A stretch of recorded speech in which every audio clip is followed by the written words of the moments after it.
आज हम एक अत्यंत महत्वपूर्ण और समकालीन विषय पर चर्चा करने जा रहे हैं। भारतीय साक्ष्य अधिनियम 2023 बीएनएसए के तहत दस्तावेजी और इलेक्ट्रॉनिक साक्ष्य। ये प्रस्तुति इस बात का व्यापक अन्वेषण है कि भारत का नया साक्ष्य कानून डिजिटल युग में दस्तावेजी और इलेक्ट्रॉनिक साक्ष्य को संभालने के तरीके को कैसे रूपांतरित करता है। हम पारंपरिक दस्तावेजीकरण से आधुनिक इलेक्ट्रॉनिक रिकॉर्ड्स की ओर इस क्रांतिकारी बदलाव की जांच करेंगे।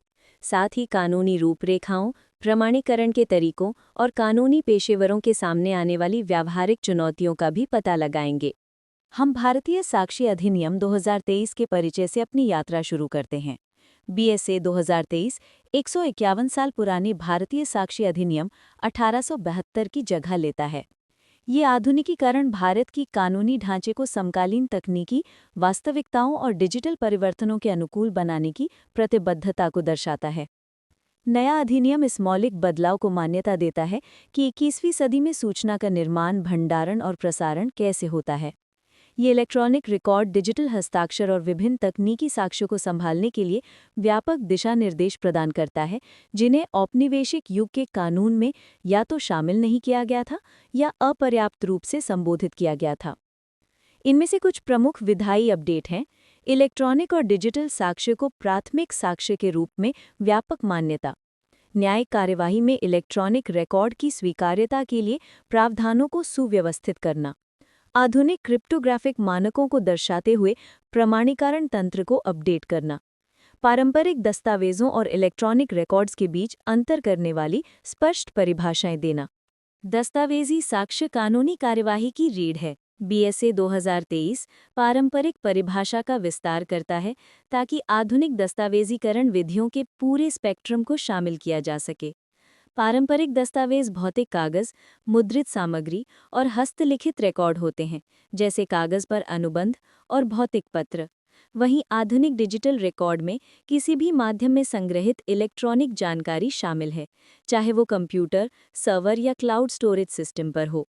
इसके उदाहरण हैं ईमेल संचार, डिजिटल तस्वीरें, वीडियो और social media post.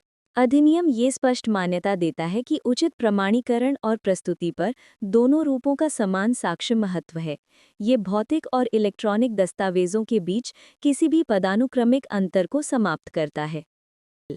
BSA 2023 electronic साक्ष्य के लिए एक मजबूत ढांचा स्थापित करता है। अधिनियम की धारा 63 इलेक्ट्रॉनिक रिकॉर्ड्स को साक्ष्य के उद्देश्य से दस्तावेज मानती है, जिससे उनकी कानूनी समानता स्थापित होती है। इलेक्ट्रॉनिक साक्ष्य को स्वीकार्य होने के लिए 3 मूलभूत मानदंडों को संतुष्ट करना होगा। प्रासंगिकता, इसका विवादित तथ्यों से सीधा संबंध होना चाहिए। विश्वसनीयता, इसके निर्माण और भंडारण की विधि विश्वसनीय होनी चाहिए। उचित प्रमाणीकरण, इसकी सच्चाई स्थापित होनी चाहिए। अदालत विशेष रूप से ये जांच करती है कि इलेक्ट्रॉनिक रिकॉर्ड को सुरक्षित तरीके से उत्पन्न, संग्रहित या प्रसारित किया गया था या नहीं, जो इसकी अखंडता सुनिश्चित करता है। न्यायाधीशों के पास साक्ष्य के वजन और विश्वसनीयता का आकलन करने का विवेकाधिकार होता है, जो विशेषज्ञ गवाही पर आधारित होता है। बीएसए 2023 डिजिटल संदर्भ में प्राथमिक और द्वितीयक साक्ष्य के बीच महत्वपूर्ण अंतर पेश करता है।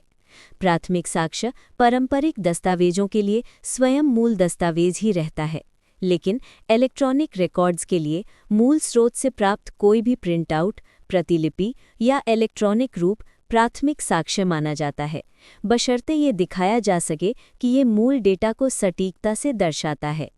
बीएसए 2023 का एक क्रांतिकारी पहलू ये है कि एक इलेक्ट्रॉनिक रिकॉर्ड की कई समान प्रतियां सभी मूल के रूप में अर्हता प्राप्त कर सकती हैं, क्योंकि डिजिटल प्रतियां सटीक प्रतिकृतियां होती हैं। द्वितीयक साक्ष्य तब उपयोग होता है जब मूल दस्तावेज प्रस्तुत नहीं किया जा सकता है, जैसे कि वो नष्ट हो गया हो या खो गया हो। अधिनियम उन स्थितियों को निर्दिष्ट करता है जिनके तहत ये स्वीकार्य हो जाता है। प्रमाणीकरण इलेक्ट्रॉनिक साक्ष्य की स्वीकार्यता का आधार है। बीएसए 2023 के लिए आवश्यक है कि पक्षकार कठोर सत्यापन प्रक्रियाओं के माध्यम से इलेक्ट्रॉनिक रिकॉर्ड की सत्यता स्थापित करें, ये दर्शाते हुए कि इसे निर्माण के बाद बदला या छेड़ा नहीं गया है। रिकॉर्ड की अखंडता साबित करने के लिए 5 प्रमुख चरण हैं। स्रोत सत्यापन, आईपी पते या डिवाइस पहचानकर्ता के माध्यम से उत्पत्ति स्थापित करना। हैश वैल्यू विश्लेषण, क्रिप्टोग्राफिक हैश वैल्यू उत्पन्न करना जो साक्ष्य के अपरिवर्तित रहने का प्रमाण देता है। मेटाडेटा जांच, निर्माण तिथियों और संशोधन इतिहास जैसे अंतर्निहित डेटा का विश्लेषण करना। कस्टडी श्रृंखला का दस्तावेजीकरण, साक्ष्य को संभालने वाले प्रत्येक व्यक्ति का विस्तृत रिकॉर्ड बनाए रखना। विशेषज्ञ प्रमाणीकरण, फोरेंसिक विशेषज्ञ की राय प्राप्त करना। मुख्य आवश्यकता ये प्रदर्शित करना है कि ये साक्ष्य वही है जो ये होने का दावा करता है। बीएसए 2023 डिजिटल हस्ताक्षर तकनीक को पूरी तरह से साक्ष्य ढांचे में एकीकृत करता है। डिजिटल हस्ताक्षर गैर अस्वीकृति यानी हस्ताक्षरकर्ता बाद में लेनदेन में अपनी भागीदारी से इनकार नहीं कर सकते।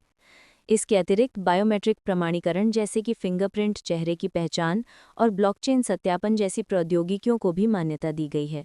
सूचना प्रौद्योगिकी अधिनियम के तहत लाइसेंस प्राप्त प्रमाणन प्राधिकरणों यानी सर्टिफाइंग अथॉरिटीज़ द्वारा जारी डिजिटल हस्ताक्षरों को हस्तलिखित हस्ताक्षरों के समान कानूनी दर्जा दिया जाता है, जो इलेक्ट्रॉनिक दस्तावेज़ों को उच्च स्तर की कानूनी विश्वसनीयता प्रदान करता है। मजबूत ढांचे के बावजूद इलेक्ट्रॉनिक साक्ष्य अद्वितीय चुनौतियां प्रस्तुत करता है। डिजिटल डेटा की अंतर्निहित परिवर्तनशीलता यानी मैलिएबिलिटी कमजोरियां पैदा करती है। प्रमुख चुनौतियां हैं डेटा छेड़छाड़ जोखिम, इलेक्ट्रॉनिक फाइलों को बिना स्पष्ट निशान छोड़े संशोधित किया जा सकता है। मेटाडेटा जटिलता, छिपा हुआ मेटाडेटा दृश्यमान सामग्री का खंडन कर सकता है। कस्टडी श्रृंखला में टूट, इलेक्ट्रॉनिक डेटा की कस्टडी श्रृंखला में अंतराल आसानी से उत्पन्न हो सकते हैं। इसके अलावा अस्थिर साक्ष्य चिंताएं हैं, जहां डेटा अस्थायी मेमोरी में मौजूद होता है और इसे तुरंत कैप्चर करने की आवश्यकता होती है। अंतरक्षेत्राधिकार मुद्दे भी जटिलता पैदा करते हैं, क्योंकि डेटा अक्सर विदेशी सर्वरों पर संग्रहित होता है। भारतीय अदालतों ने इस विषय पर एक समृद्ध न्यायशास्त्र विकसित किया है। अनवर पीवी बनाम पीके बशीर 2014 सुप्रीम कोर्ट ने फैसला सुनाया कि इलेक्ट्रॉनिक साक्ष्य के साथ धारा 65B अब बीएसए में शामिल के तहत एक प्रमाण पत्र होना अनिवार्य है। अर्जुन पंडित राव बनाम कैलाश कुषण राव 2020 कोर्ट ने कुछ लचीलापन प्रदान करते हुए स्पष्ट किया कि प्रमाण पत्र प्राप्त करने में व्यावहारिक कठिनाइयों को मान्यता दी जानी चाहिए। शाफी मोहम्मद बनाम हिमाचल प्रदेश राज्य 2018 ये स्थापित किया गया कि जांच के दौरान एकत्र किए गए इलेक्ट्रॉनिक साक्ष्य को संग्रह के समय सख्त अनुपालन के बिना भी स्वीकार किया जा सकता है, यदि प्रामाणिकता अन्य साधनों से सिद्ध हो। ये निर्णय कानूनी पेशेवरों को डिजिटल साक्ष्य प्रस्तुत करने के संबंध में मार्गदर्शन प्रदान करते हैं। इलेक्ट्रॉनिक साक्ष्य को सफलतापूर्वक प्रस्तुत करने के लिए कानूनी पेशेवरों को तकनीकी सटीकता और सावधानीपूर्वक तैयारी की आवश्यकता होती है।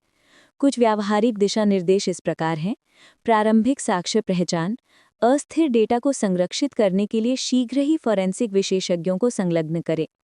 उचित संरक्षण प्रोटोकॉल, साक्ष्य संग्रह के दौरान राइट ब्लॉकिंग उपकरणों का उपयोग करें और हर चरण का दस्तावेजीकरण करें।